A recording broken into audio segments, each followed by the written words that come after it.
of alcohol consumption, so the restaurant doesn't get torn apart before they've cleared away the dessert. Firstly, like my brother Mark, I'd just like to thank you all for coming here. It means a lot to us, and I'm sure it means a lot to Dad. Over the years, we've seen him move mountains to be there on special occasions for the people close to him, and it is really heartening to know that so many of you are willing to do the same for him. So, 60 years. 60 years. 60 years is a long time. That's nearly 22,000 days. That's 500,000 hours. 31.5 million minutes and 1.9 billion seconds. That's quite incredible when you think of it. So I suppose my job here is today is to say something uplifting, something positive, to keep it light, to find some profound and life-affirming way of wording this eulogy for all those billions of dead seconds that have come past and poured through the life so far of Christopher Dennis Tompkinson Esquire, like sand hemorrhaging from an hourglass, each one laying more starkly naked the looming spectre of mortality and the desolate bleakness of the human condition in a universe in which we are all ultimately alone. How am I doing so far?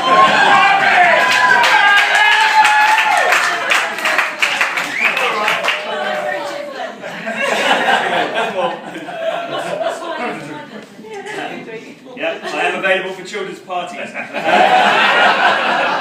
so I suppose on all these big landmark birthdays, there's a tendency to reflect on what's happened. You ask yourself, what have I actually filled that time with? Was it worth it? Where did it all go?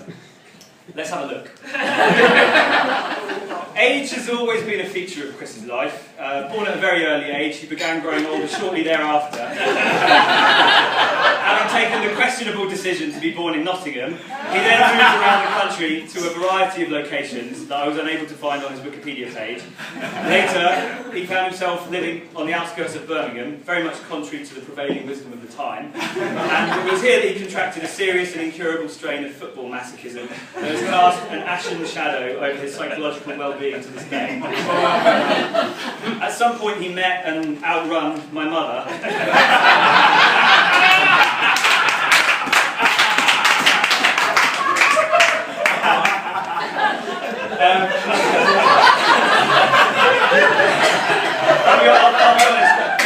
I'll be honest, not a great deal of research has gone into this speech, but as I understand it, it was somewhere after the Blitz.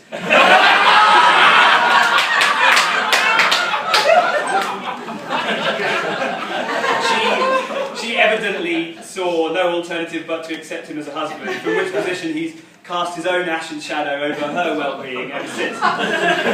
Together they travelled the world. Where are we? Together they travelled the world, moving with his job from country to country, facing each challenge as it came. Greece, Egypt, Sudan, Spain, Indonesia, Singapore, places where many of you will have met him for the first time.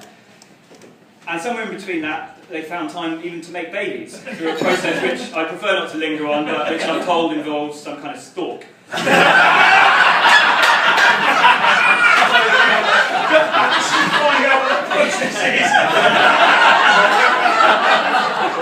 You never told me. You never had that talk about.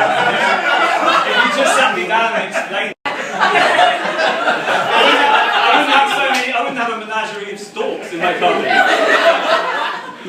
So I don't think Dad's going to be looking back at the first 60 years of his life and thinking that he sat on his hands too much. Anyone can see that he's done a lot. But I think what really matters in life is not where you've been, but who you've been. And that's what I'd like to say a few words about, if I may. So, his positive qualities. I'd like to say a few words about his positive qualities.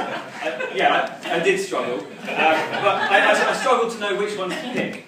I could talk about his loyalty to his family and friends, that he'd turn his life on its head just to help you stand on your feet. His generosity, that he would give you the shirt off his back and not even embarrass you by shivering. that you could visit for a day and end up staying for a month and he'd still wave you off at the doorstep. Or his optimism, his red wine optimism as I call it. From numberless nights spent talking till dawn, planning the future, looking for the good in life, where you know that as long as you're with him, the wine's going to flow, and he'll never let your glass dip below half full. But what I struggle with...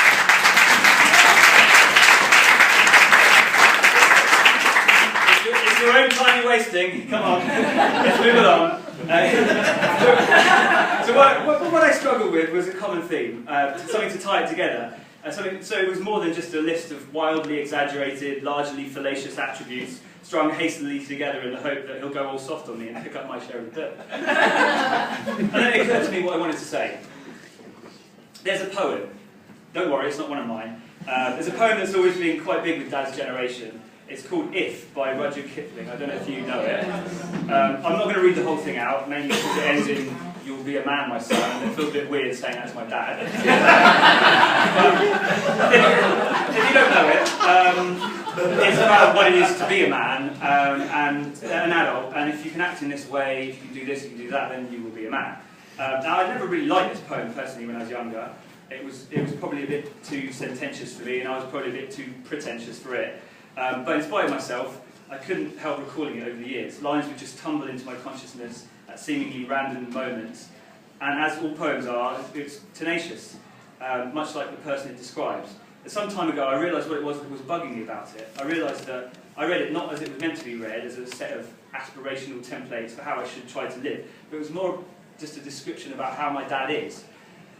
It reads, "If you can wait and not be tired of waiting, or being lied about, don't deal in lies, or being hated, don't give way to hating, and yet don't look too good nor talk too wise." And okay, there's no chance of you looking too good or talking too wise. So if you ignore that line at least. Over the years, from up close and from afar, I've seen the worst of what the world can throw at you, come in from all sides and rain down on top of you, and I've never ever seen you stoop to throw it back. Never seen you flinch. You just walk taller and you walk on. You wait and you don't get tired of waiting. Your tenacity, your integrity, your casually single-minded resolve to do what you know needs to be done are qualities that make me proud to know you, let alone to be your son. And through all the ups and downs, nothing has ever changed you. Not success, not failure, not anything in between. You never boast, you never moan. You've always just been Dad. And as the poem says, you can lose and start again at your beginnings and never breathe a word about your loss. You've met triumph and disaster on many occasions and treated both those impostors just the same. And in fact, it seems to me that I could pretty much quote any line from that poem and it would sound like it was written just for you, just about you. I can't speak for my siblings on this point, but me, I don't think I'll ever be the man in that poem, but I have to say, Dad, I'm proud to have been raised by one. So when you're asking yourself, what the hell did I do with that 60 years? Where did it go? Did I spend it well? Well, we're here to let you know. You filled it, Dad. You filled that unforgiving minute with 60 seconds worth of distance run.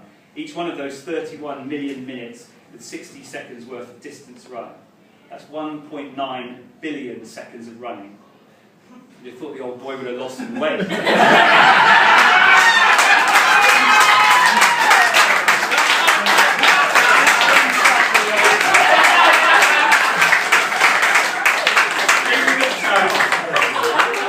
Here's to the next 60, Dad, to the next 60 seconds and the next 60 years. We wish you the earth and everything that's in it.